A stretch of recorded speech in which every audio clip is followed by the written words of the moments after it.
Chris, I was tired just watching the practices here today. What do you make of the tone head coach Craig Berube is setting early in this training camp? Well, there's a reason why this might be the least favorite day of the entire year for NHL players. Their first day getting back on the ice with their teams at camp.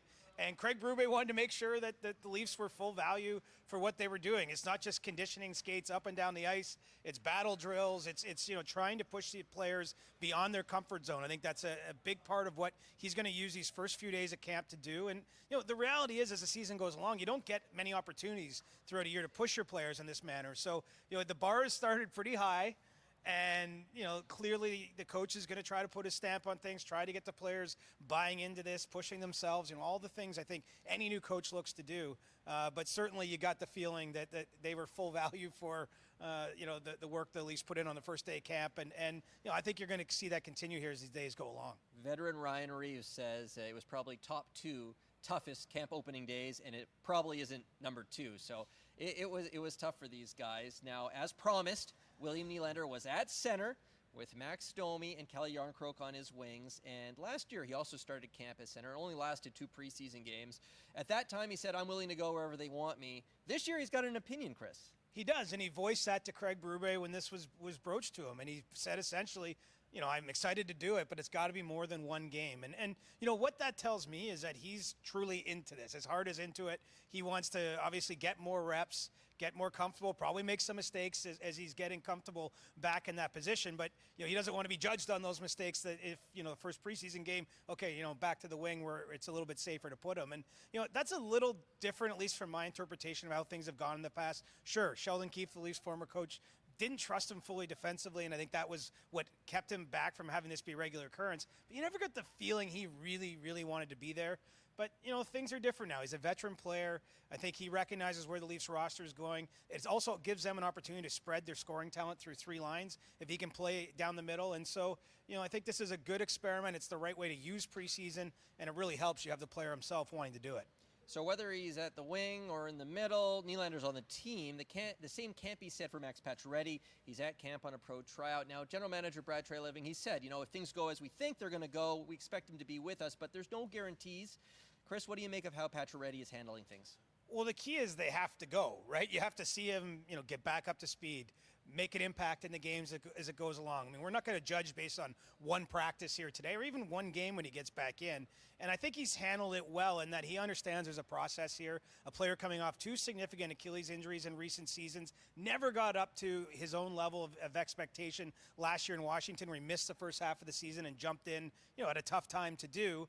And as recently as June, Pacioretty said he wasn't sure he'd be able to, resume his NHL career. His training wasn't going the way he liked. But, that shifted through the summer. He ends up getting this tryout here in Toronto. And I share the view that it's likely he's going to be a Leaf, but we have to see how it plays out and if he is up to the task, if he can fit in. Because, the Leafs, barring injuries, can't carry 23 men. They can't have a full roster. So everyone that makes the team has to be able to play, and that's what we're going to be judging with Pacioretty. Pacioretty skating on a line with Pontus Holmberg and Nikita Grabenkin today. Those are 2 guys that are certainly not guaranteed to be on the team. So he's got some work to do here. So does Nick Robertson, who, of course, requested a trade at the start of the summer, eventually signs the 1-year deal. He's starting camp on a line with John Tavares and Bobby McMahon. What do you make of where he's at and his long-term prospects with this organization? Well, he said the right things when he met reporters. That's a start. I think it's good sign for Robertson that he seemed to be in a decent frame of mind about the whole thing. But let's not, mix things up here. It was a difficult summer.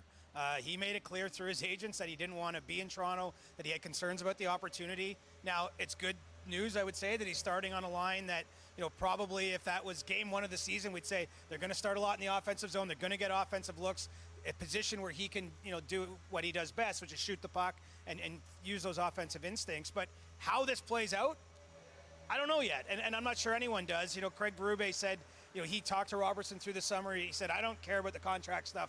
That's not me. He's just trying to build a relationship with the player. But, I think that this is still a relationship that needs some repairing. And you would just hope the concern was a lack of opportunity. If he gets opportunity, does he play? Does he take advantage of it? That's probably the best way for everyone to move past this. Robertson has never started a season on the Leafs roster. An absolutely huge camp for him. Joseph Woll speaking to the media here today. First time we've heard from him in a while. remember, he was great in Game 6 and then all of a sudden injured in Game 7. We didn't hear from him about that. He didn't want to talk about the injury or what happened in watching Game 7. But he did want to talk about his extension, which he's very happy about. He signs a 3-year extension in the offseason. How important is he to this team, not just this season, but moving forward? Well, he's critical. I mean, first of all, between he and Anthony Stolar as the top 2 goalies, I would say entering camp with Matt Murray also in the mix, neither of them have played more than 30 games in an NHL season.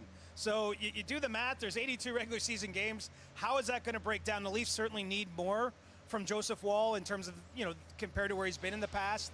I know there's been some concern about the frequent injuries he's had, and the organization has done what they can to work with him to hopefully put him in a spot where he's healthy.